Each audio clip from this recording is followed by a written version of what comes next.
Tonight, we uncover a secret hidden in plain sight, a centuries-long dance between two powers, both claiming divine light, yet guarding very different flames. One wears robes of gold and sits beneath a dome of marble. The other moves in silence, beneath stars, behind symbols, behind masks. The Vatican and the Rosicrucian Order, on the surface, opposites. But in the shadows, their paths cross more than you think. This is not just about lost manuscripts or coded cathedrals. It is about a quiet war over the soul of humanity, over who gets to define truth. One wrote the rules, the other rewrote the margins. Together, they shaped science, art, and even time itself. But their alliance was always uneasy. Their truce was made of silence. And when silence breaks, history shifts. So light a candle, look closely, and listen carefully, because what we are about to explore has been hidden for 400 years, and it was never meant to be found. Before we go further, make sure to like the video and subscribe. What comes next will change how you see everything. A single candle flickers in the silence of an underground vault. The air smells of parchment and dust. The walls are lined with iron cabinets, each one sealed with wax, each one holding secrets no living soul was meant to see. And there, beneath centuries of neglect, lies a single envelope. No seal, no signature, no date. Only a red wax mark, shaped like a rose, entwined around a cross. The letter has no author, yet it speaks as if it remembers.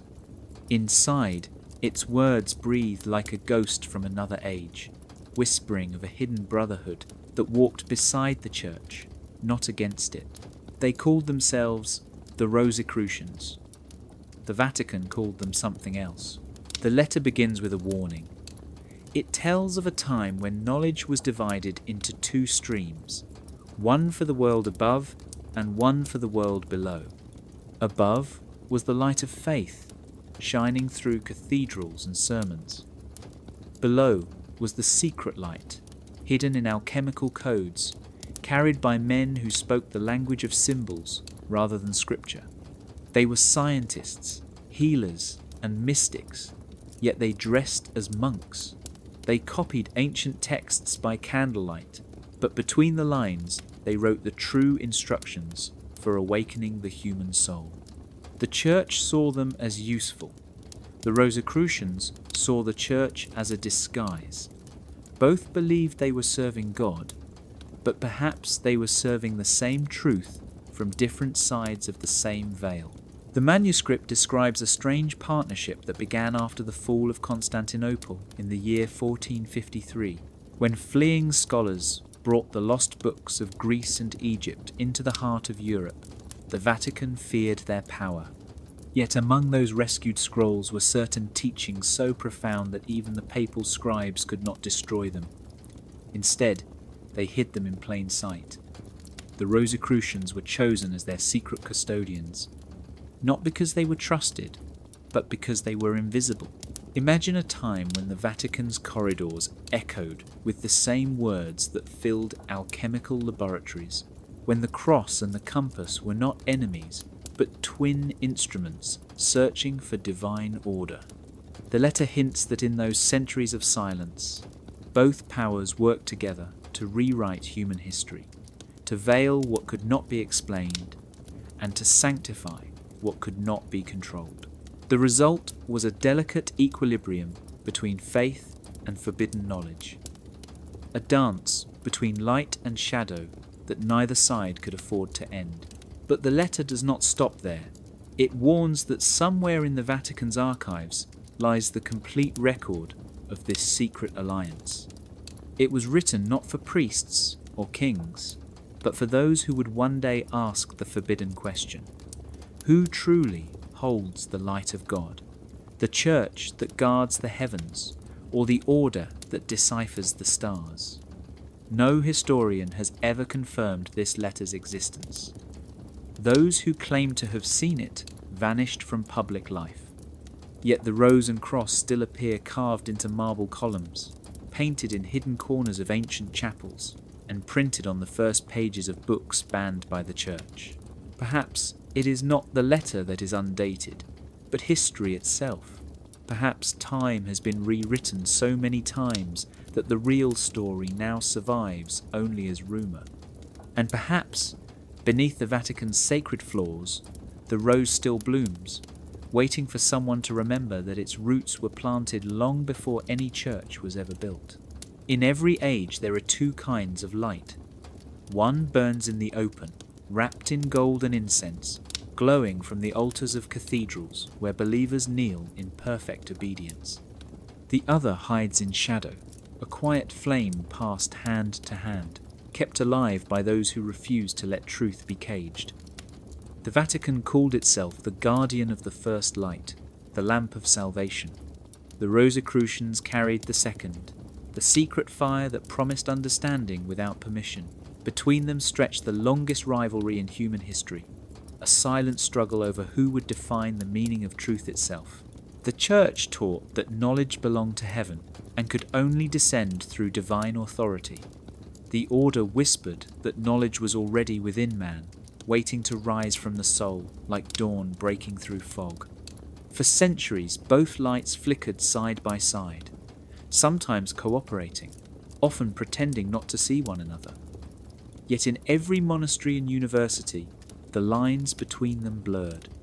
Monks studied geometry not only to glorify God, but to trace the hidden order of the cosmos. Artists painted saints with halos shaped like suns, not only for beauty, but to honour an ancient solar code that predated the Church by thousands of years. The lamp of faith and the crown of wisdom were closer than anyone dared to admit. The Vatican ruled through fear of the unknown. The Rosicrucians ruled through curiosity for it. One taught that paradise could only be reached by obedience, the other that heaven could be built within the mind. Both believed they were protecting humanity from chaos, yet both were terrified of losing control. During the early 1600s, when whispers of alchemy and astronomy began to spread through Europe, priests condemned them as heresies. But behind locked doors, those same priests funded the experiments in secret. The lamp needed the crown's discoveries to maintain its miracle, while the crown needed the lamp's protection to survive in an age of fire and trial. There are stories that in the cellars beneath the Vatican, certain cardinals met with members of the invisible fraternity. They exchanged manuscripts and swore that the truth would remain hidden until humanity could bear its full light. Each believed they were the chosen stewards of divine knowledge, yet neither trusted the other to use it wisely. The lamp feared the crown's ambition. The crown pitied the lamp's blindness. And so they continued their uneasy balance, one feeding the faith of the masses, the other feeding the minds of a few. History remembers one and forgets the other, yet both still shape the world we live in. Every time you light a candle in prayer, you honour the Vatican. Every time you ask why that candle burns, you honour the Rosicrucians. Perhaps the greatest mystery is not who holds the light, but whether the two were ever separate at all. Long before the printing press filled Europe with books, the world's knowledge was copied by hand inside the scriptoria, quiet rooms, where monks bent over parchment from dawn until night. The scratching of quills was the sound of time being rewritten, and among those careful strokes were whispers of something that should not have been there. Some monks spoke of the invisible brothers, men who wore no official robes but somehow appeared within the monasteries when a new manuscript arrived. They brought no orders from the Vatican, yet the abbots never questioned them. Their task was simple: to review, correct, and sometimes erase. But there were times when they added instead small marks, strange signs, little drawings that seemed harmless to the eye, yet carried meanings that no one could explain. Over the years, these symbols became the fingerprints of a hidden network. The margins of sacred manuscripts began to bloom with coded stars, spirals, and tiny roses drawn beside the Latin words. To the untrained eye, they were just ornaments, decoration for Holy Scripture. But to those who knew, they were instructions, maps of thought passed secretly from one enlightened soul to another. In some pages, a letter would be written slightly darker than the rest, or a single word would repeat across chapters in unnatural rhythm. Each detail was a fragment of a secret curriculum. The monks who noticed learned never to speak of it, for the Inquisition had ears even in the silence of prayer. Yet the stories grew. They said these invisible brothers were not heretics but watchers, guardians of a wisdom older than Rome itself. By the 12th century, certain monasteries in France, Germany, and Italy were known to receive anonymous deliveries. Sealed scrolls left at their gates, signed only with a red rose pressed in wax. Some abbots burned them in fear, others hid them in their cellars. A few dared to read, and what they found changed everything. The text spoke of harmony between spirit and science, of hidden laws of nature that could reveal the divine not through faith but through understanding. To those who copied such writings, it felt like glimpsing the mind of God. To the Church, it was rebellion. Still, the symbols kept appearing, generation after generation, like a quiet heartbeat pulsing beneath the official texts of Christianity. By the late 1300s, scholars began to notice patterns, linking manuscripts from monasteries thousands of miles apart. Identical margins, similar flourishes, even the same rose sigil appearing in books that should have never crossed paths. It was as if one unseen hand guided them all. The rumour became impossible to ignore. Some said the invisible brothers were alchemists hiding among monks. Others believed they were spirits moving through the faithful to preserve divine truth. But the truth was simpler and more dangerous. They were the early Rosicrucians, shaping thought in secret, embedding enlightenment within the words of devotion.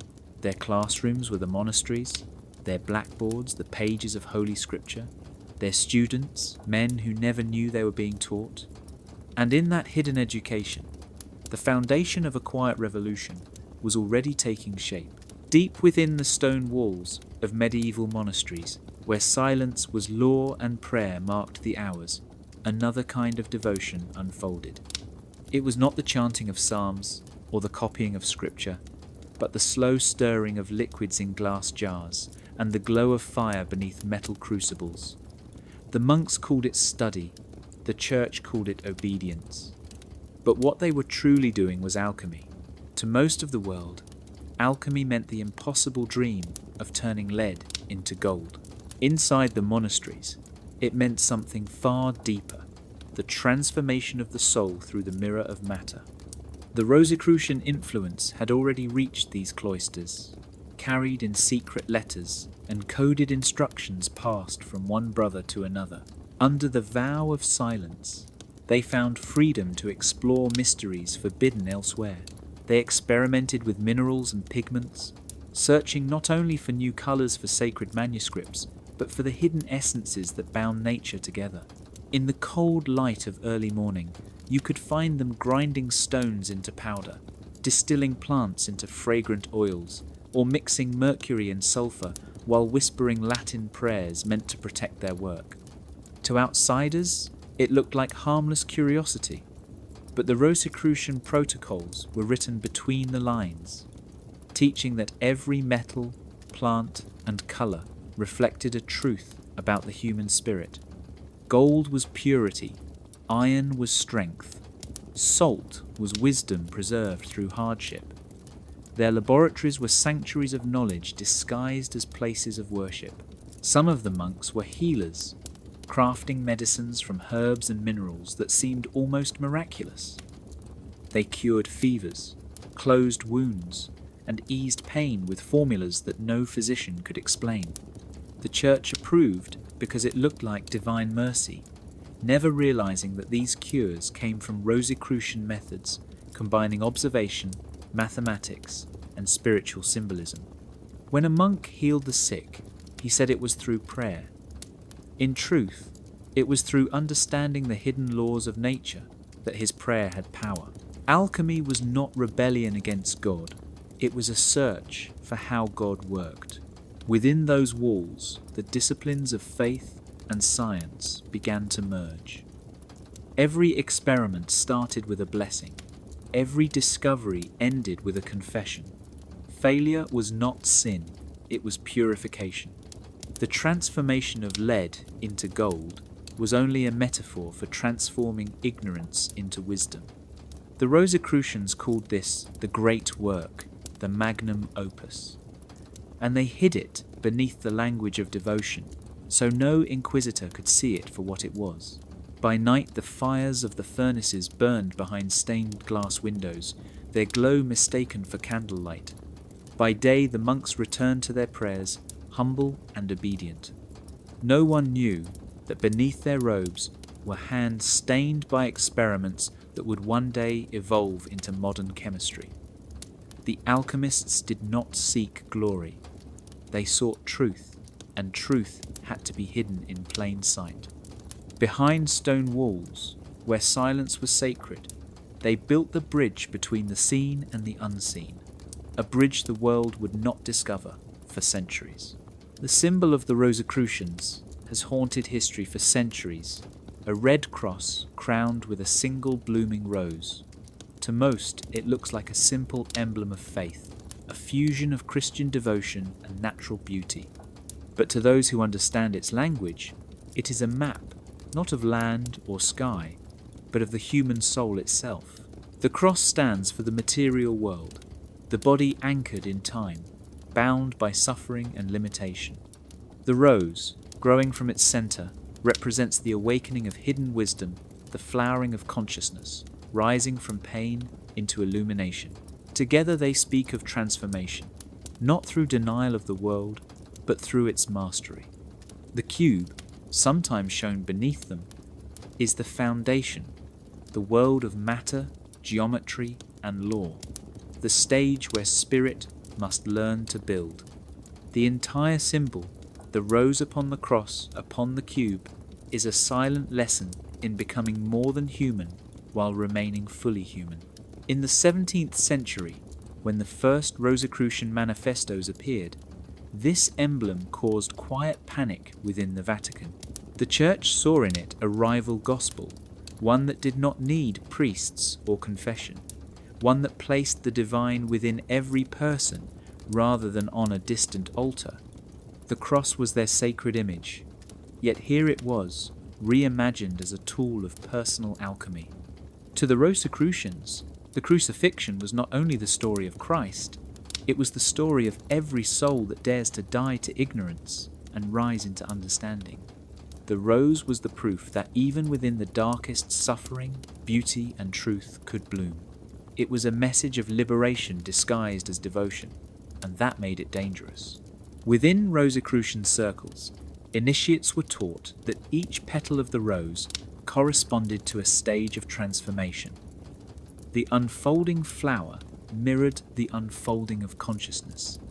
First came awakening, then purification, then illumination, and finally union. At the center of the rose lay the golden thread, the spark of divinity that could never be extinguished. The cross, meanwhile, was not a symbol of death, but of balance. Its 4 arms pointed toward the elements of earth, air, fire, and water. When brought into harmony, they formed the perfect state of being, the philosopher's stone of the spirit. To live in that harmony was to hold the true meaning of the emblem. The Vatican could not erase the symbol, so it redefined it.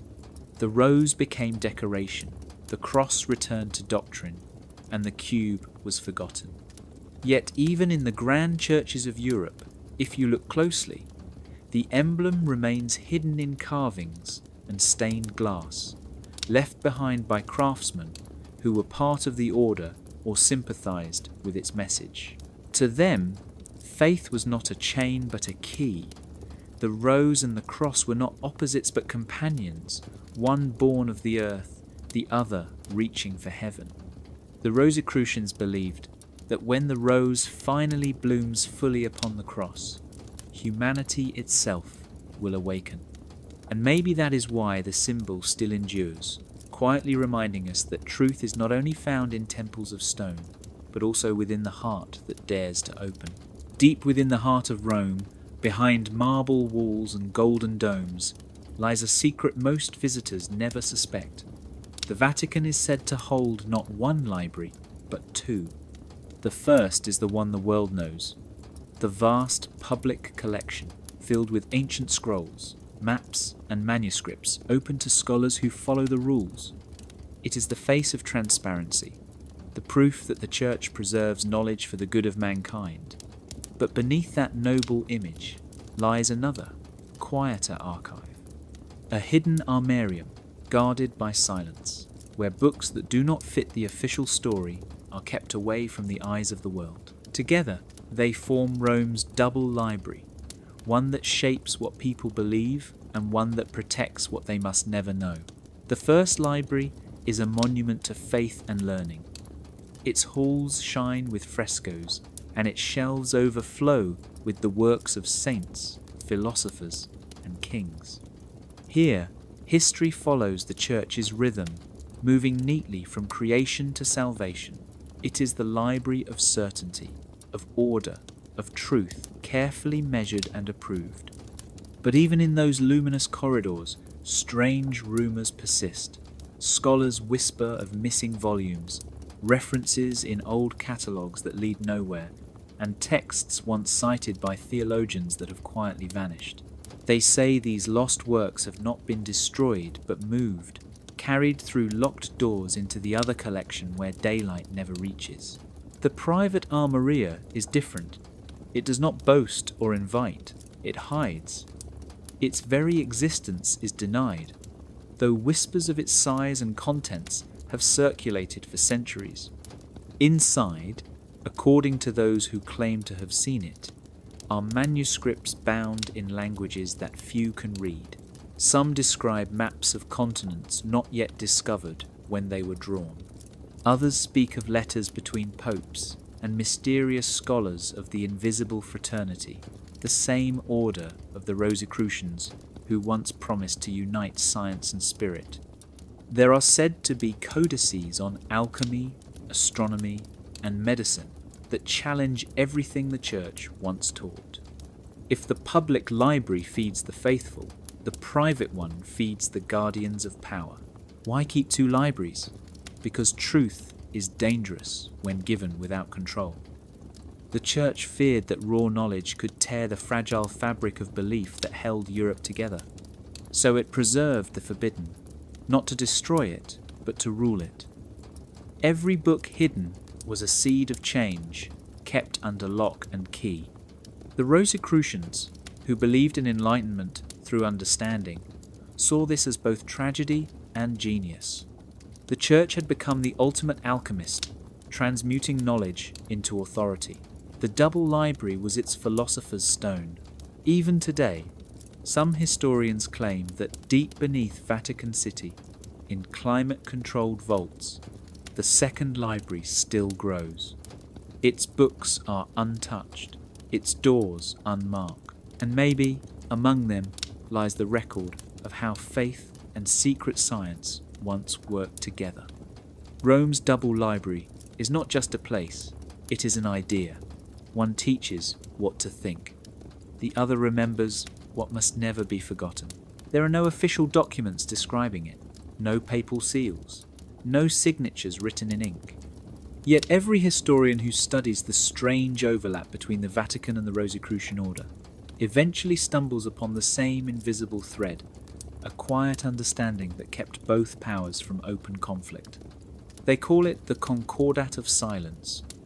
It was not a treaty written on paper, but an agreement written in fear, necessity, and respect. The Church could not destroy the Rosicrucians without destroying the knowledge it secretly depended on. The order could not reveal the church's control without losing the sanctuary that protected its members. And so, somewhere in the shadowed corners of history, a truce was born. The invisible brothers would remain unseen as long as their knowledge flowed only through approved hands. The roots of this concord are said to reach back to the late 1500s, when Europe trembled between superstition and awakening. The Vatican had already witnessed the power of forbidden ideas, from Copernicus daring to move the earth to Giordano Bruno's flames lighting the night sky of Rome. To prevent another rebellion of thought, the Church created a network of watchers within its own ranks. Cardinals and abbots trained not to suppress knowledge completely, but to control its flow. The Rosicrucians, seeing an opportunity to survive, agreed to work within this system. Their texts would be copied in secret, their formulas whispered only to trusted scholars, and their symbols hidden within the architecture of churches. The world would believe the light of reason had died, while beneath the surface it was quietly being filtered. The Concordat was more than a survival pact. It was a test of balance between power and wisdom. The Vatican gained access to scientific insight that strengthened its influence, from astronomy used to refine the calendar to medicine that prolonged the lives of popes. The Rosicrucians gained safety and a rare privilege, the right to exist within the walls of their greatest opponent. But both sides paid a price. The Church was forced to tolerate what it could not understand, and the order was forced to bury its truest purpose, to awaken humanity without fear. Every innovation, every discovery had to pass through invisible checkpoints. Knowledge became contraband, disguised as revelation. Over time, this silence turned into tradition. Scholars who wrote too freely were silenced, while those who served the balance were elevated as geniuses. Many of the bright names of the Renaissance walked this tightrope, their loyalty torn between curiosity and caution. They knew that to share too much truth too quickly was to break the Concordat, and breaking it meant death. In this way, the invisible agreement shaped the entire course of Western civilization. The Church appeared victorious, the Rosicrucians appeared vanished, but the truth was simpler. They were two hands of the same body, one holding the key, the other the lock. The world outside never heard the bargain being made, but it still lives beneath every sermon, every scientific oath, every silence that feels heavier than words. Walk into a Gothic cathedral, and for a moment you will feel as though the air itself is alive. The stone arches breathe, the light bends through coloured glass like liquid fire, and every shadow seems to whisper something older than the prayers being spoken. Most people see beauty, devotion, and divine art. But to those who understand the ancient language of symbols, these cathedrals are not just buildings. They are books written in stone.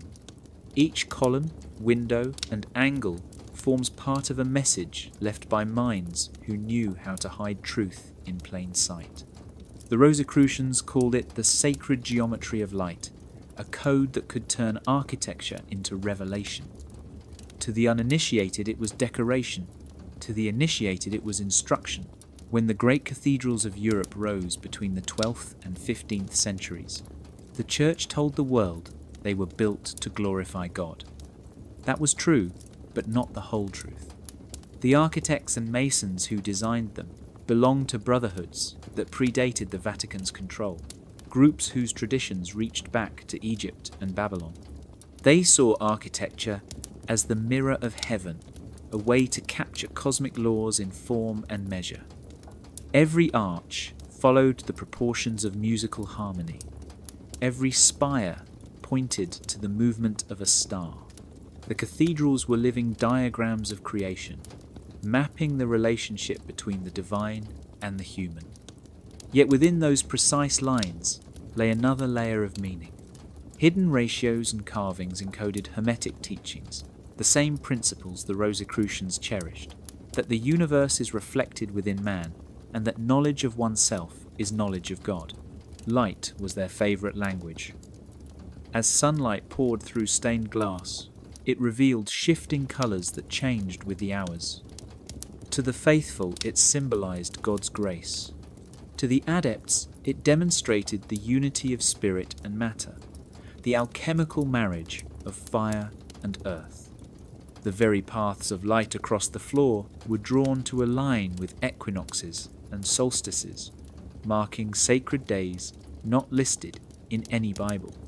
Even the rose windows, with their spiral petals and perfect symmetry, were more than decoration. They were mandalas of transformation, stone roses blooming with hidden geometry, an echo of the Rosicrucian emblem itself. By the 17th century, when Baroque churches replaced Gothic ones, the code evolved but did not vanish. Curves and golden spirals replaced sharp lines, yet the message stayed the same: harmony, proportion, and illumination. The builders understood that beauty itself was a form of truth, one the church could not censor. People prayed beneath ceilings that were actually star maps. They walked on floors that followed planetary grids. Without knowing it, they became part of a silent ritual written in architecture. Even now, when tourists fill those cathedrals with cameras and noise, the symbols remain. The geometry still hums beneath the marble. The light still performs its secret calculations. The church may have claimed these structures as temples of faith, but the Rosicrucians left their mark in every curve and corner. The cathedrals stand as eternal ciphers, their true message waiting for eyes that remember how to read. In the candle-lit halls of the Inquisition, justice and fear shared the same face. Every accusation began with a whisper. Every confession ended with smoke. The church had built a machine meant to purify the soul by breaking the body. Yet even within that system of terror, a strange pattern emerged. Some men burned for heresy, while others, guilty of the same crimes, vanished quietly into pardons or new titles. It was as if two courts existed, one for the public, another hidden behind closed doors. On paper, it was divine law. In practice, it was politics and knowledge management. The Rosicrucians learned this early. Those who resisted openly were destroyed. Those who cooperated became invisible and survived. The inquisitors were not all blind zealots. Many were scholars, fluent in Latin, Greek, and sometimes the coded language of alchemy. They studied the same forbidden manuscripts they condemned. For them, the trials were more than punishment. They were opportunities to collect information. When a philosopher or healer was accused of heresy, the inquisitor did not always seek death. He sought understanding. What formulas did they use? What symbols appeared in their work? Could any of it serve the church's hidden purposes? When the answer was yes, mercy followed. The accused was spared, sometimes even absorbed into clerical circles, their discoveries sealed in the archives under divine secrecy. But when the knowledge threatened to free minds rather than serve power, fire was the only verdict. Records from the 1500s tell of strange inconsistencies. Alchemists condemned one year reappeared as papal advisors the next. Books listed as destroyed were found decades later in Vatican vaults. The public saw a holy war against heresy. The truth was more complicated. The church used fear to control what ideas lived and died, and the Rosicrucians learned to use that system as camouflage. Many adepts became confessors, physicians, or scribes for the very institution that hunted them. They hid their science inside theological debates, disguising formulas as prayers, diagrams as divine art. The inquisitors, aware but silent, allowed it to continue as long as the balance of control was maintained. There were moments when the cat and mouse became the same creature. A Rosicrucian adept might reveal just enough of his secret to impress the Inquisitor, then offer loyalty in exchange for protection. The Inquisitor, in turn, would report the heresy purged, while quietly pocketing the manuscripts for Rome's secret library. In this way, both served the same master, the preservation of knowledge under watchful eyes. Mercy became a currency, traded for enlightenment that could never be shared with the world. The people feared the Inquisition because they thought it punished belief. In truth, it managed information. It turned curiosity into a crime, unless that curiosity was useful to the church. The fires that burned in the public squares were warnings, theatre to keep the faithful obedient. But behind the flames, in quiet rooms heavy with smoke and incense, inquisitors and adepts wrote the real history together. It was a game of survival where truth was never destroyed, only transferred from one set of hands to another. In the 16th century, a new power rose within the Church, a force of intellect and obedience called the Society of Jesus. The Jesuits were soldiers of the mind, masters of logic, language, and science. They built schools, mapped continents, and stood at the front lines of every debate about truth.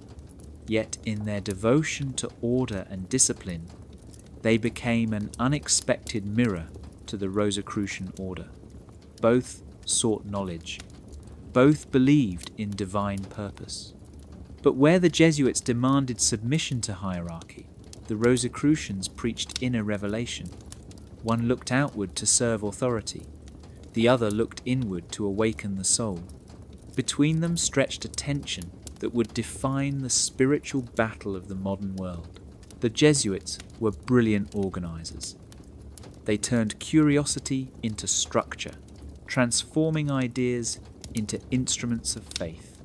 In astronomy, mathematics, and navigation, they excelled, often working with data that came from Rosicrucian sources. It was whispered that certain Jesuit astronomers had access to coded star charts drawn from manuscripts the Church would never publicly acknowledge. The Vatican encouraged this exchange as long as it reinforced doctrine, but every time a Jesuit peered too deeply into the heavens and found a truth that contradicted Scripture, the shadow of the Rosicrucians appeared beside him. The Jesuits saw divine order through obedience. The Rosicrucians saw divine order through discovery. Each believed he held the real mirror of God. There were moments of cooperation that blurred the line between faith and heresy. Jesuit schools quietly taught geometry and alchemy as natural philosophy. Rosicrucian scholars attended their lectures under false names, feeding ideas into the Church's curriculum disguised as harmless theory. Together they advanced medicine, optics, and astronomy. But beneath the collaboration ran a silent war for the human spirit. The Jesuits believed the mind should be disciplined like a soldier. The Rosicrucians believed it should be free like light passing through glass. Both built systems to protect their truth, and both feared what would happen if the other prevailed completely. During the Age of Exploration, Jesuit missionaries carried faith across oceans, while Rosicrucian correspondences followed them in secret. Strange parallels appeared in their letters. Descriptions of the stars in the southern hemisphere, reports of native medicines, even maps of unknown lands were shared between them. They were rivals, but also reflections of the same hunger to understand creation. To the Jesuits, science proved the perfection of God's design. To the Rosicrucians, science revealed the path to becoming like God. That difference was everything. In time, the Jesuits gained the Church's trust, while the Rosicrucians remained shadows. Yet their dialogue never ended. Some historians believe that Jesuit thinkers, such as Athanasius Kircher, carried Rosicrucian ideas into their research, cloaking them in Christian language to survive censorship. The two traditions became intertwined like twin flames facing each other in the dark. The Jesuit mirror reflected discipline, control, and divine order. The Rosicrucian mirror reflected freedom, illumination, and the spark of creation within every human being. And between those mirrors, humanity's image was forever split, torn between serving heaven and becoming it. In the late Middle Ages, when medicine was still tangled with superstition, a quiet revolution was taking place behind the monastery walls. It was not written in official documents or preached from the pulpit, yet its effects rippled through every village and city in Europe. The Rosicrucians had learned how to heal the body as well as the soul, and they shared this secret through hidden channels disguised as faith. Their discoveries in alchemy and chemistry spread not through laboratories, but through hospitals, cloisters, and saintly legends that hid scientific wisdom beneath divine stories. The Church called them miracles. The Order called them formulas. Both saved lives, but only one understood why. Within the monasteries, herbal gardens grew under strict supervision.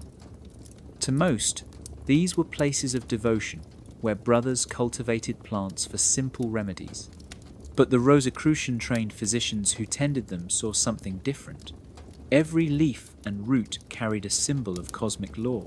The red petals of the rose signified vitality. The spiral of the fern mirrored the motion of energy through the body.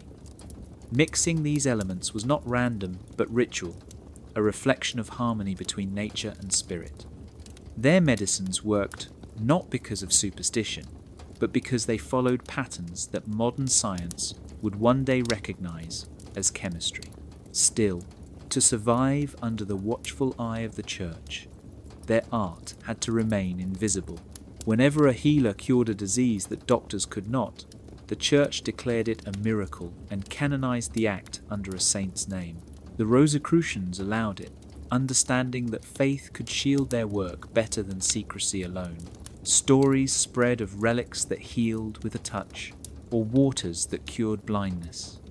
In truth, these were tinctures and compounds born from experimentation, the results of blending metals, herbs, and minerals in ways that balanced the energies of the human body. The monks who prepared them prayed as they worked, but their prayers were formulas disguised as devotion. Even the hospitals that sprang up across Europe were part of this hidden system, their architecture reflecting the same geometric proportions used in alchemy, their wards aligned with the movement of the sun to harness light for healing. By the 15th century, travellers carried these remedies across borders, often unaware of their true origin. A bottle of saint's oil sold in Florence might have contained a Rosicrucian elixir. A recipe copied into a physician's notebook in Paris might trace back to an anonymous brother in Prague. The Order did not seek fame, only preservation. To reveal the science behind their cures would have meant heresy. So they cloaked themselves in sanctity, allowing the Church to take credit for their miracles in exchange for safety. In this strange alliance, faith became the shield of knowledge. Even today, traces of their craft remain. Herbal recipes recorded in old monastic texts reveal proportions and ingredients centuries ahead of their time. What we now call chemistry once lived in those whispered experiments. The physician's secret was simple yet dangerous.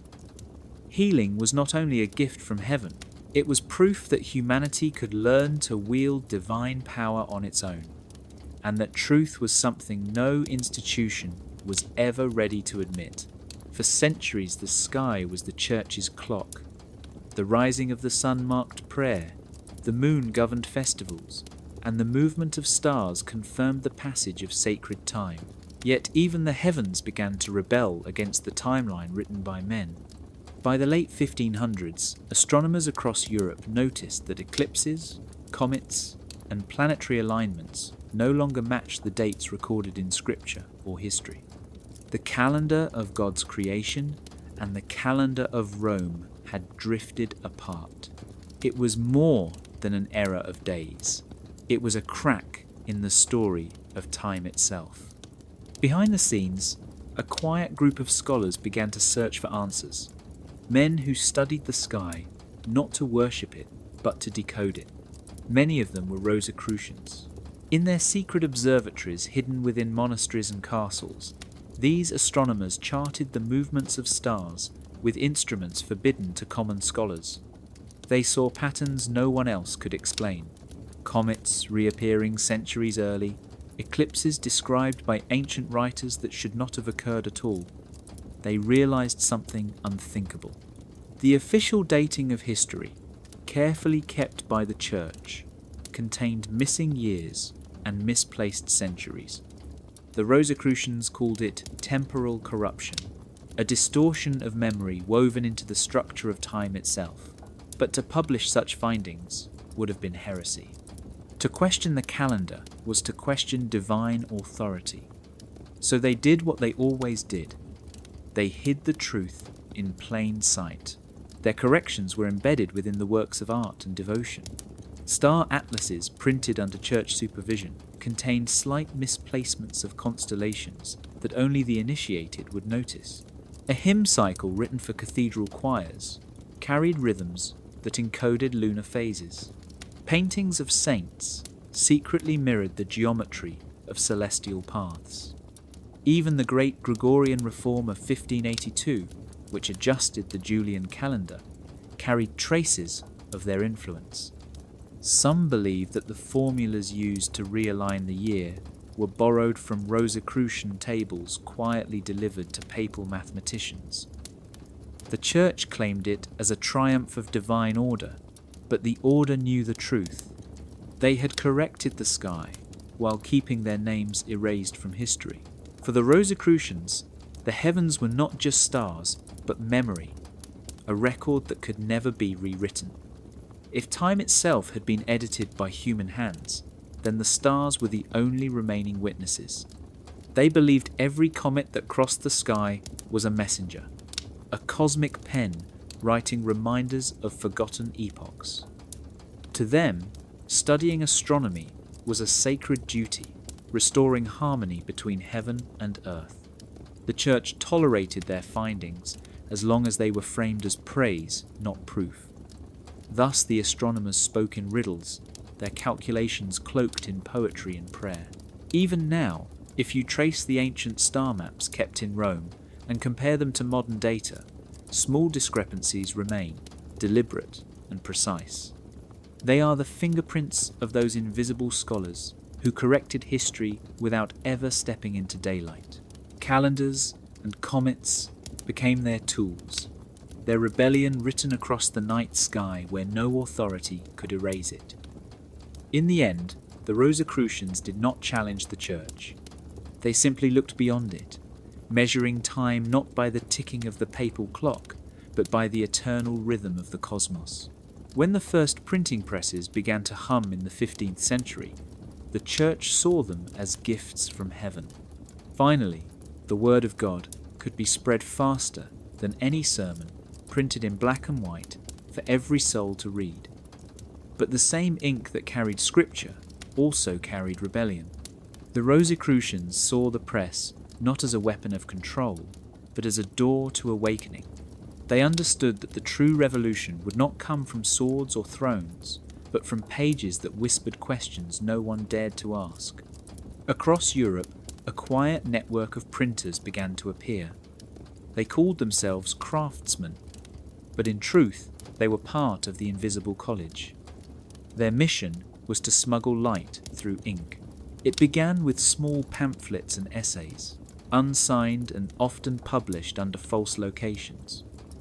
To the average reader, they seemed like simple works of philosophy or moral reflection. But hidden within the fonts, spacing, and ornaments were codes only initiates could decipher. A rose, placed beside a cross in the border design, signalled authorship by a brother of the order. A misplaced comma or a slightly altered letter served as a cue to those who knew where to look. Even the number of pages in a volume or the pattern of its decorative capitals carried meaning. These were not errors. They were invitations. Each book was a door disguised as a sermon. The guild presses that produced them operated under strict oversight from church censors. Every printed page required approval from clerical authorities. But the Rosicrucian printers had learned to speak two languages. The outer language was theology, polite and obedient. The inner language was geometry, alchemy, and symbol. A prayer about divine light might secretly describe the process of illumination. A moral parable could hide instructions for meditation. One famous manifesto circulated in the early 1600s claimed to come from nowhere and everywhere. It promised no riches, offered no membership, only an awakening of the spirit. It was signed with the seal of the Rosy Cross. Within months, it spread across Europe like a spark, leaping from one candle to another. The Church tried to suppress it, but could never find its source. The printers vanished, leaving behind empty workshops and half-finished manuscripts. Some believed the presses were moved from city to city, travelling in carts disguised as pilgrim wagons. Wherever they went, rumours followed. In Germany, scholars whispered of letters that appeared overnight in university libraries. In France, booksellers sold volumes that changed slightly with each printing, as if the type itself were alive. These were the works of the Invisible College, whose members believed that the printed word could become a living vessel of enlightenment. By the time the Vatican realized the scale of this hidden network, it was too late. The Rosicrucian philosophy had already taken root among scientists, poets, and philosophers. The pamphlets of the Invisible College did not overthrow the Church, but they planted a deeper question in the minds of readers. What if truth did not belong to institutions, but to those willing to seek it? In the quiet turning of printed pages, the world had already begun to wake up. During the height of the Renaissance, beauty became the safest disguise for forbidden truth. Painters, sculptors, and architects who worked under the patronage of popes and cardinals were expected to glorify the Church, yet many of them served another master in silence. They were artists of the Rosicrucian current, initiates who believed that beauty was not merely decoration but revelation. In their eyes, every line, proportion, and colour reflected a fragment of divine law. Art was not imitation, it was invocation. And in an age when speaking too freely could end a life, the canvas, the marble, and the blueprint became the only safe places where heresy could breathe. The Church demanded images of heaven, saints, and miracles. The artists complied, but within those sacred scenes they wove invisible geometries. A painter might tilt a saint's hand at an angle aligning with the golden ratio. A sculptor might carve a spiral echoing the pattern of a galaxy. An architect would design a chapel whose floor plan mirrored the structure of an atom. To the faithful, it was beauty. To the initiated, it was knowledge. These ratios, known to the ancients as the mathematics of creation, were sacred because they united science and spirit. The Church tolerated them only because it saw perfection as proof of divine order. What it did not realize, or perhaps chose to ignore, was that every perfect proportion whispered the same dangerous truth. God could be measured, and humanity could learn that measure. In the frescoes of Rome and Florence, the secret spread like sunlight through stained glass. Raphael, Leonardo, and Michelangelo painted theology and mystery in the same breath. Their works were studies in anatomy and astronomy disguised as scripture. Behind every halo lay a diagram of light. Behind every angel's wing was the curvature of a spiral nebula. The artists understood the dual power of beauty. It could please the Church while awakening those who looked deeply enough to see the pattern beneath the paint. This was the silent pact between the Vatican and the artists it could not control. As long as the message was clothed in beauty, it was allowed to exist. The Rosicrucians called this form of expression theophany, the appearance of the divine through material form. To them, the sacred was not confined to temples or doctrines, but lived within symmetry, proportion, and the pulse of colour. They believed that to gaze upon true beauty was to experience revelation. In this way, art became a bridge between worlds, uniting the visible and the invisible. Even the popes who commissioned these works could not escape their power. Surrounded by frescoes that radiated cosmic order, they prayed inside geometry itself. Centuries later, scholars still marvel at the precision of Renaissance masterpieces, yet few understand what those measurements mean. The artists did not simply decorate the faith, they coded it. Beneath every masterpiece lies a map of the cosmos, written in line, curve, and light. It was the Rosicrucians' greatest achievement, to transform heresy into harmony, to let truth shine through beauty, so radiant that no authority could bear to destroy it. In the middle of the 16th century, the Vatican created a weapon more powerful than any sword. It was not made of metal but of paper and ink. The Index Librorum Prohibitorum, the Index of Forbidden Books, declared which ideas humanity was not allowed to read. Any text that questioned doctrine, explored alchemy, or spoke of the stars in unapproved ways was branded dangerous. Copies were seized, burned, or locked in vaults. The Church claimed this was to protect souls from corruption, but beneath that protection was fear, the fear that too many minds might awaken at once. Yet even as flames devoured books in public squares, the knowledge within them refused to die. It went underground, in monasteries, abbeys, and private estates. Secret rooms became sanctuaries for forbidden study. Behind altars and confessionals, hidden stairways led to small chambers lit by a single lamp. To the church, these were sacristies, places for preparing holy rituals. To those who knew the code, they were laboratories. Tables lined with glass vessels, furnaces disguised as incense burners, and shelves filled with jars labelled in Latin that few could translate. Here, the Rosicrucians continued the magnum opus, the great work, the ancient process of transforming matter and spirit into one. Their goal was not gold but enlightenment, the transmutation of the human soul into pure understanding. The Index could silence speech, but it could not silence light. Every banned book became a relic to them. Copies were smuggled across borders, inside hollowed-out Bibles, or stitched into vestments. Pages of the Corpus Hermeticum were hidden beneath psalms. The writings of Paracelsus, condemned for mixing faith with alchemy, were recopied by monks who pretended to be translating the lives of saints.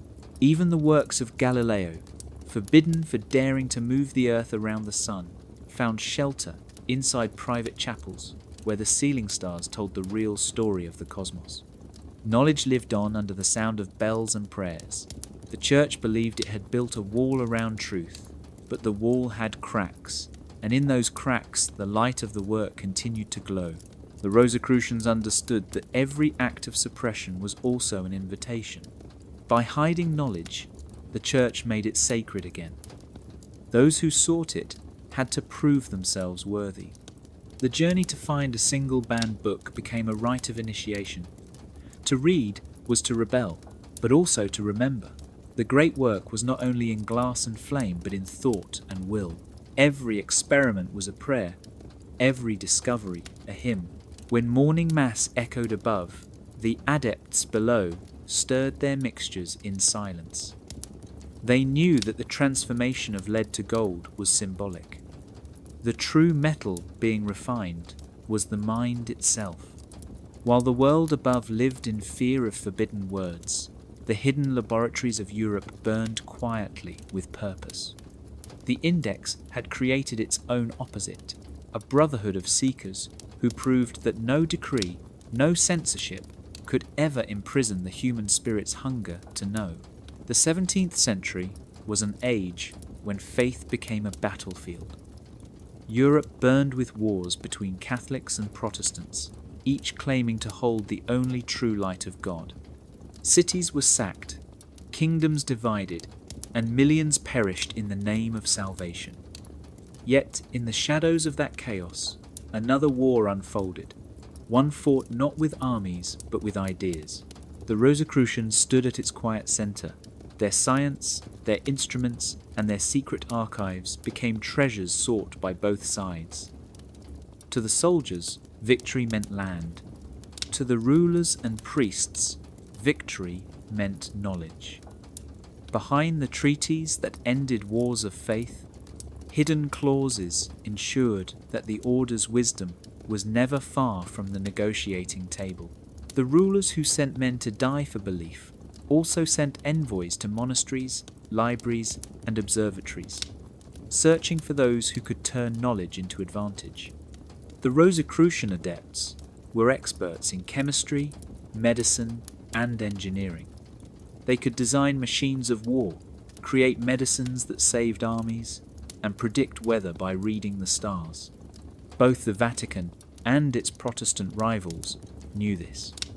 They called these scholars philosophers, but in truth, they were alchemists. When battlefields grew silent, secret meetings began. Letters sealed with royal crests crossed borders, carrying offers of patronage in exchange for insight. In those moments of fragile peace, the same hands that signed declarations of faith also signed contracts of secrecy. The Church feared heresy, but needed progress. Protestant princes rejected Rome's authority, but needed legitimacy. Both sides found what they lacked in the Rosicrucian network. Instruments once used for study were repurposed for navigation and artillery. Laboratories that once tested spiritual transformation began to produce compounds that hardened metal and healed wounds. The adepts, ever cautious, provided their knowledge sparingly, ensuring that neither side gained complete control. Their goal was not victory in war, but survival of wisdom. Each conflict became a crucible, burning away the corruption of power while purifying the hidden flame of truth. When the Peace of Westphalia was signed in 1648, the world saw an end to the bloodiest of religious wars. But behind the scenes, another agreement was made. Certain archives once belonging to the Church were opened quietly to scholars under supervision. Instruments from confiscated monasteries were redistributed to universities. It seemed like progress, but the Rosicrucians recognized their own hand in the shift. For decades, they had moved knowledge like a secret currency, exchanging fragments of their science for the freedom to continue their work. The treaties that ended war also preserved their silence. Through all the noise of conquest and reform, the order endured by mastering diplomacy as art. They promised nothing, revealed little, but always gave just enough to stay useful to every side. Their laboratories remained hidden, their symbols erased from public buildings, yet their influence guided kings and cardinals alike. Wars of faith reshaped nations, but treaties of knowledge ensured that truth, though divided and disguised, would survive the fire. While Europe rebuilt its cities from ashes, the Rosicrucians rebuilt the bridge between science and spirit, one quiet accord at a time. In the heart of Rome, where saints and emperors shared the same ground, stood an object that predated them all, an Egyptian obelisk, carved long before Christ, rising like a frozen sunbeam. The Church had claimed it as a symbol of victory, crowning it with a cross to show that the old gods had been conquered. But the Rosicrucians saw something different. To them, the obelisk was not a relic of paganism, but a teacher, a silent monument pointing toward a truth older than any creed. And so, beneath the very eyes of the papacy, they gathered to study what the stone still remembered. They called these meetings lectures, but they were lessons in cosmic history, where Egyptian wisdom and Christian mysticism met in secret harmony. The Egyptian obelisks scattered across Rome were more than decoration. They were instruments, aligned with stars, tracking the movement of the heavens across centuries. The Rosicrucians knew that ancient priests had used them to measure time and light, to map the relationship between the earth and the divine. When the Vatican moved these monuments from their original sites and raised them beside churches, the order recognized the irony. The symbols of Isis now stood before street. Peter's, the sun temples of Ra, reborn as Christian plazas. But the geometry had not changed.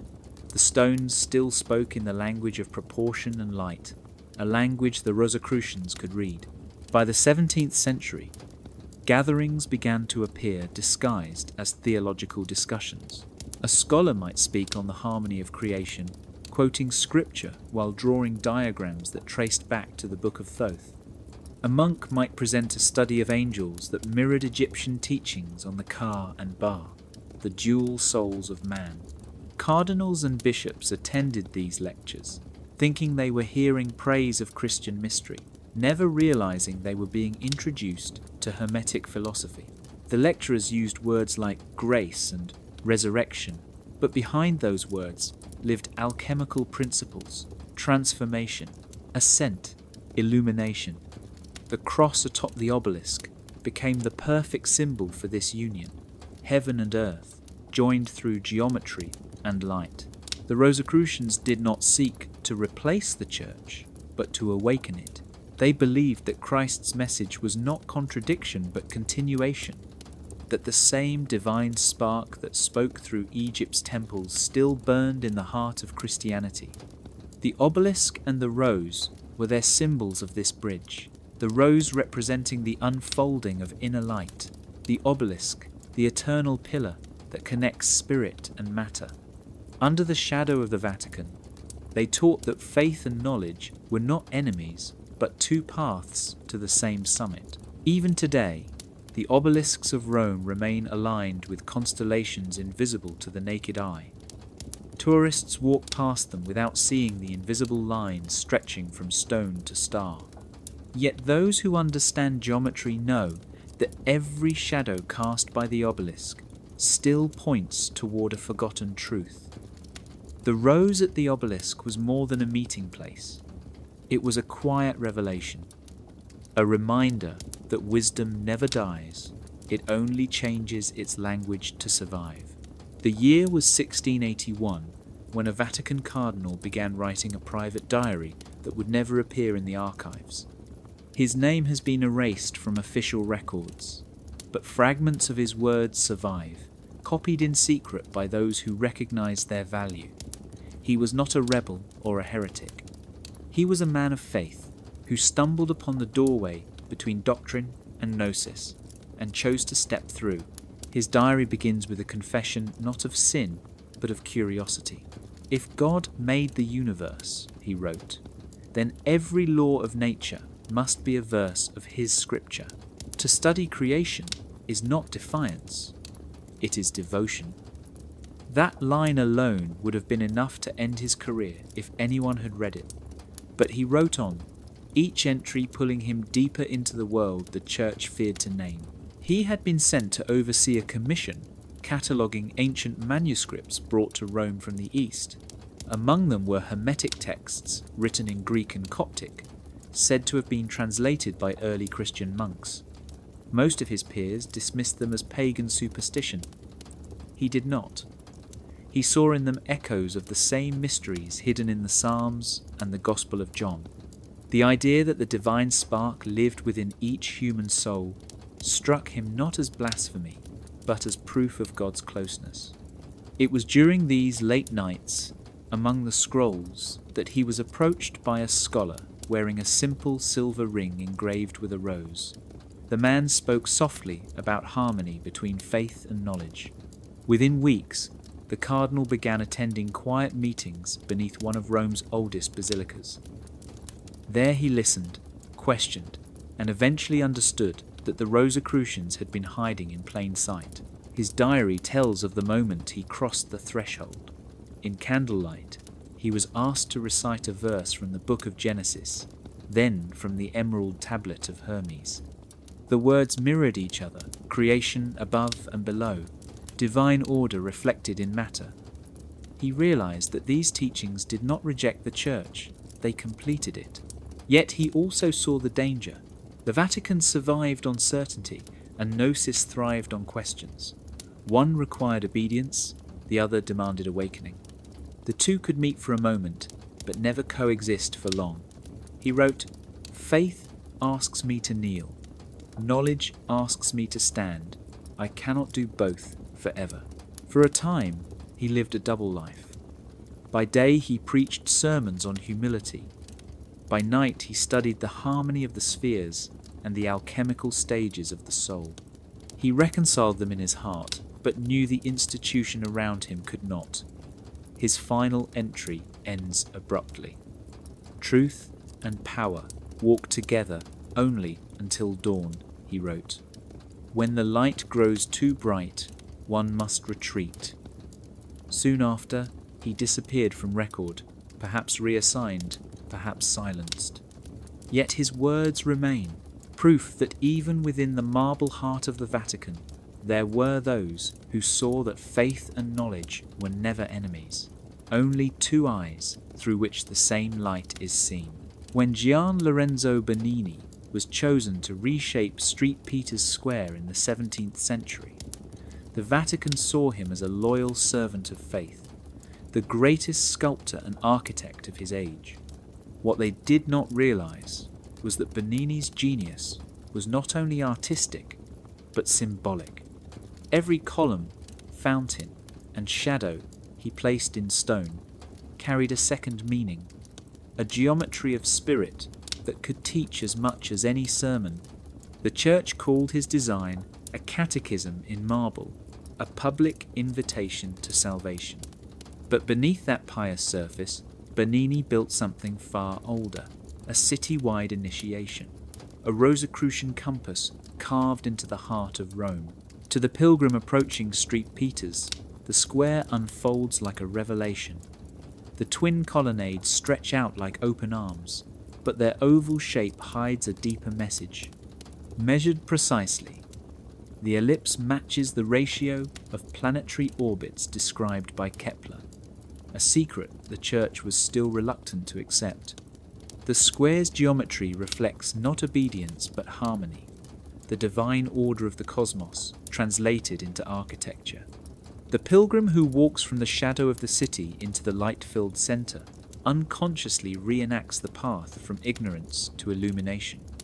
Even the obelisk at the centre, older than Rome itself, acts as the world's oldest sundial, casting its shadow across markers aligned with the solstices. To most, it is decoration. To those who know the code, it is a living calendar reminding the city that the heavens and the earth still move together. Bernini's fountains continue the message. Each represents not only water and purification, but the eternal circulation of life and spirit. Their designs mirror the alchemical symbols for transformation, spirals and circles intersecting in stone. When sunlight hits them, rainbows appear, refracted light forming the same spectrum used in Rosicrucian diagrams of the soul's ascent. The streets leading outward from the square follow invisible lines that connect Rome's ancient monuments like points on a compass. To walk through Bernini's Rome was to move through a map of the universe. The city itself became the temple. Some historians say Bernini had help, a circle of architects and scholars who studied both theology and hermetic science. They knew that the only way to preserve forbidden knowledge was to express it through beauty so perfect that no one would dare destroy it. Every design, approved by the Pope, hid a fragment of that wisdom. The Church believed it had built a monument to its power, but it had unknowingly allowed a greater message to be carved in stone. The faithful who visited St. Peter's Square thought they were entering the heart of the Vatican. In truth, they were walking through a Rosicrucian initiation, where light, geometry, and movement led them step by step towards self-realization. Centuries later, satellites and modern measurements confirmed what intuition once felt.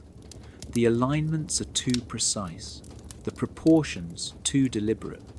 Bernini's compass still points not north or south, but inward, toward the center of consciousness itself. The city of faith became a cathedral of knowledge, and through his hands, Rome learned to speak the language of the stars without ever breaking silence. In the streets and squares of Renaissance cities, people marveled at wonders that seemed to defy nature. Fountains appeared to dance, automata moved with lifelike precision, and lights shimmered as if touched by angels. The Church called them miracles, attributing each marvel to divine intervention. Yet behind the illusion lay techne, the mastery of craft and knowledge honed over centuries by the Rosicrucian Order. The same hands that mixed tinctures for healing also engineered devices that simulated flight, water defiance, and celestial movement. To the masses, it was magic. To the Order, it was science. Every display was a lesson hidden within awe, a coded invitation to look closer if one dared. The ethical question haunted the adepts. Could knowledge be withheld from the world, even if revealing it openly might lead to chaos or persecution? They understood that wonder could inspire, but it could also enslave. If the Church claimed every invention as a miracle, humanity learned to worship spectacle rather than seek understanding. Yet if the truth were spoken, the practitioners risked burning at the stake. The mask of miracles was both shield and weapon, a strategy to protect knowledge while keeping curiosity alive in small, measured doses. It was a delicate balance between revelation and concealment. Stories circulated of mechanical birds that sang at dawn, fountains that traced geometries invisible to casual observers, and statues that moved when no one touched them. Legends told of a clockwork angel in Florence that opened its wings to reveal hidden scripts. Each of these wonders was crafted from simple principles of engineering and optics. Gears, levers, pulleys, and light manipulation created effects so convincing that the observer could not distinguish art from miracle. For the Rosicrucians, these were teaching tools. The masses saw the spectacle, but initiates were expected to see the hidden logic, the alignment with Hermetic philosophy, and the subtle lesson that nature could be understood and guided. Some masters feared that over-reliance on awe would undermine the soul's search for truth. They argued that even a spark of understanding was worth the risk, that the mask of miracles must never become a cage. Others believed that wonder was necessary to maintain the secrecy required for survival, that humans could not be trusted with all knowledge at once. The debate shaped the way inventions were presented, deciding whether a marvel would be shared with the Church, revealed in coded manuscripts, or staged as divine intervention before the public. By the 18th century, the Mask of Miracles had become a tradition, a signature of the Order. Automata in palaces, waterworks in gardens, and optical illusions in cathedrals carried hidden instruction and secret delight. They reminded those with eyes to see that knowledge was layered, that every awe-inspiring event might hide centuries of study and insight. The ethical dilemma remained unresolved, but the practice endured. In every fountain that danced without explanation, in every light that shimmered like heaven, the Rosicrucians whispered their creed. Wonder can awaken the mind, but only if one is ready to remove the mask. By the early 1700s, the world began to speak a new language. It was the age of the Enlightenment, where reason took center stage and superstition was pushed into the shadows. Philosophers, scientists, and inventors filled salons and academies, sharing discoveries that promised to reshape society. People called it progress, a sudden awakening of the human mind. But behind the polished speeches and published essays, the Rosicrucians knew this was no sudden burst of genius. It was the result of centuries of preparation, the careful planting of knowledge through secret channels. The Enlightenment was not a revolution, it was a bargain. The order had spent generations hiding their teachings inside art, architecture, medicine, and symbol. Now they chose to open the gates slightly to allow pieces of that wisdom to surface in controlled ways. They knew that ideas, like seeds, had to fall into prepared ground too soon and they would be rejected. Too late and the soil would be claimed by others. Through quiet influence, they helped form scientific societies and academies. Many of the first modern thinkers had been exposed to Rosicrucian principles without even knowing it. The concept of natural law, the language of optics, chemistry, and celestial motion all carried fingerprints of the invisible college. But the church was not idle. Though weakened by wars and reforms, it recognized the power of this new language. Rather than fight it directly, the Vatican claimed to embrace it. It opened observatories and museums, endorsed research under the banner of divine order, and positioned itself as the steward of truth. In public, it praised the pursuit of knowledge. In private, it watched carefully, deciding which truths could be tolerated and which would still be locked away. The Rosicrucians had to play the game with care. If too much was revealed, their roots would be exposed. So they disguised their hand once more, allowing their ideas to be adopted without their name attached. Figures like Newton, Leibniz, and Descartes were hailed as pioneers. But many of their theories echoed older writings found in Rosicrucian texts. Newton studied alchemy in secret. Leibniz wrote about the monad, a concept lifted from Hermetic philosophy. The order smiled from the shadows, content to let others take credit as long as the light continued to spread. Progress had become the new miracle, and reason the new altar. Yet beneath it all, the core question remained the same.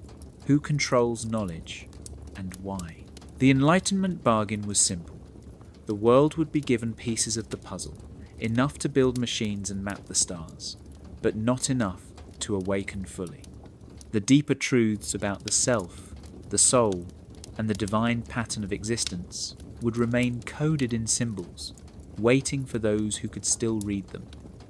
The Church kept its rituals. The academies kept their data, and the Rosicrucians kept walking the line between silence and revelation. It was no longer about hiding, it was about guiding. Progress was not a destination, it was a path carefully lit from behind the curtain. As the 18th century gave way to the 19th, the Rosicrucian Order faced a problem it had always known would come. The world it had helped awaken was now moving faster than its silence could manage. Enlightenment had become industry, mystery had become mechanics. And within the order itself, a quiet fracture began to grow. For the first time in generations, the rose turned inward, the petals pulled apart. Some within the order believed the time had come for full revelation. These were the mystics and the healers, the ones who still saw their mission as spiritual before strategic. They argued that humanity had earned the right to know. With science advancing, with religion softening, the veil could finally be lifted. The sacred geometry, the hidden meanings behind the sacraments, the alchemical truths woven into every myth, all of it could be brought into the light. They saw no danger, only opportunity. To them, silence had served its purpose. Now, truth should walk freely in the world. But not all agreed. The pragmatists, many of whom had become quiet advisors to courts and scientific councils, urged caution. They pointed to revolutions gone wrong, to governments built on reason that had turned into engines of control. They reminded their brothers and sisters that the hunger for power had not disappeared with the age of kings. It had only changed its clothes. The politicians inside the order warned that revelation could be twisted, misused, even weaponized. They called for deeper invisibility, arguing that the best way to serve the light was to remain in its shadow.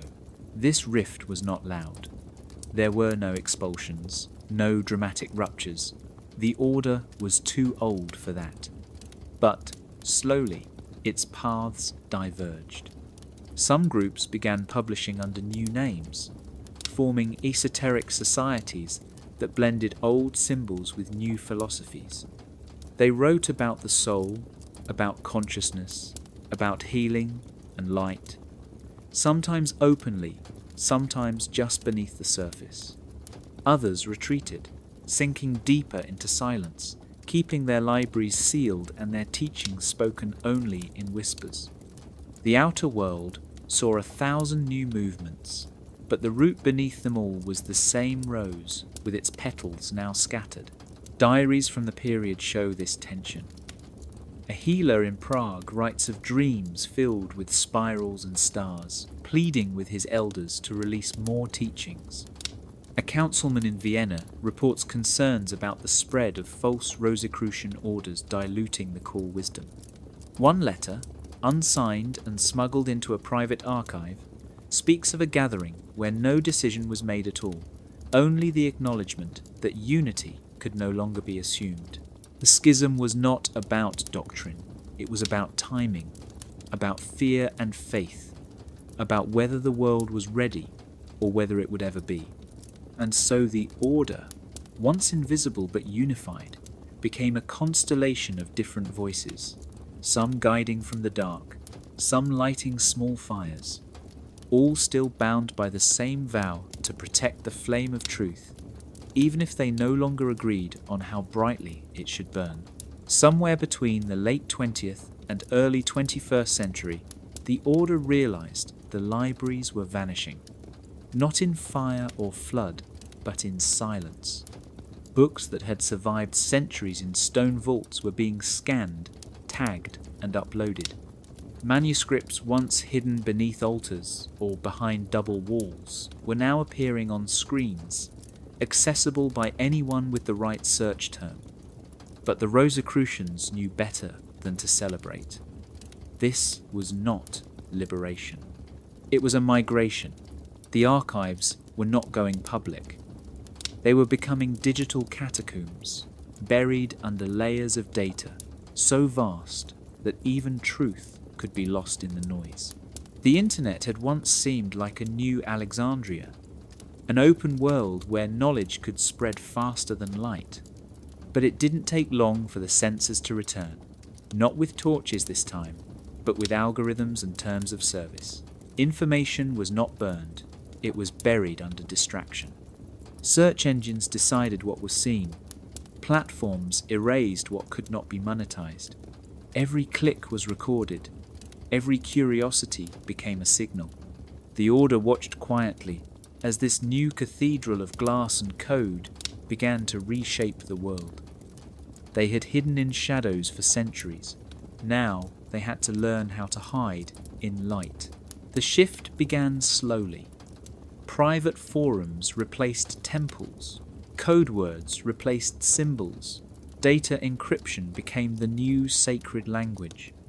The same way monks once painted meaning into the folds of a robe or the curve of a letter, the modern Rosicrucians began to code meaning into scripts and files. Sacred geometry was now stored in 3D modeling software. Alchemical texts were uploaded to academic archives under the guise of historical research. Videos shared mystical truths beneath layers of metaphor, disguised as art or entertainment. The silence remained, but it had evolved. Some members argued it was time to withdraw completely, that the digital world was too unstable, too exposed. But others believed that the same tools used to surveil could also be used to guide. They spoke of the cloud as a new kind of vault, not protected by stone, but by obscurity.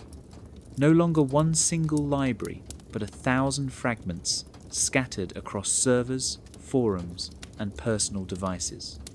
The Rosicrucian tradition had always trusted in those who could see past appearances. That trust had not changed. What had changed was the face of censorship. In the old world, it wore a robe and crown Today it wears a touchscreen and smiles. The question is no longer what will be allowed, but what will be noticed. In this age, truth is not destroyed, it is drowned. And so the order adapts. It speaks softer, it moves quicker, it uses masks made of memes and mirrors. But the fire remains. In the digital catacombs, the same questions are still being asked. What is the self? What is the soul? What is the pattern behind the pattern? The answers are still there, waiting, not in books or scrolls, but in signals passed from mind to mind behind usernames and screen light. The silence lives on, retooled, refined, and ready. In a chamber beneath Rome, deeper than the sub-basement of any cathedral and older than its marble steps, there is a room no guidebook names. It is small, no taller than a man, no wider than a chapel aisle. Its walls are bare, but for two lanterns resting on opposite sides of a single stone altar. One is shaped like the lamp of the Vatican, a flame that has burned without pause since the Council of Trent. The other is shaped like a rose surrounded by rays of gold, the light of a tradition that never signed its name. Both flames burn quietly, side by side, without smoke. This place is known only by those who carry both keys. It is called the Chapel of Two Lights. There is no ceremony here, no choir, no icons, only silence. It is said that every few decades, when the world begins to shift, a member from each side comes here, not to argue, not to convert, but to remember. To remember that before there were churches or orders or manifestos or indexes, there was only light and the hunger to understand it. The Vatican flame stands for structure, tradition, the long chain of doctrine that binds heaven to earth. The Rosicrucian flame stands for insight, mystery, and the belief that every soul can find its own path to the divine. Both claim to serve truth. Both have feared each other. Both have needed each other more than they will admit. The room is not a solution. It is a question carved in stone, one that echoes louder now than ever before. Who owns truth? Who decides when it must be protected and when it must be shared? The guardians say truth must be preserved, kept pure, passed down only by hands trained to carry its weight. The gardeners say truth must grow, must change, must scatter like seeds in every direction. One builds walls to shelter it, the other opens windows to let in the storm. Both think they are right. Both carry scars from being wrong. And what of the narrator? The one who has walked beside these flames and shown you what lives in their light and shadow? The answer is not mine to give. The chapel was never meant for conclusions. It was meant for quiet, for the pause that comes after a question, before an answer begins to form. So I leave you here, at the threshold, where the lamps still flicker and the dust still remembers footsteps that were never recorded. Step back or step forward, kneel or stand, speak or stay silent. The truth will not force you to find it, but if you do, you may realize it never needed guards at all, only care, only time, only someone willing to tend its fire without calling it their own. The Chapel of Two Lights waits, not for worshippers or warriors, but for witnesses, and perhaps, someday, for gardeners.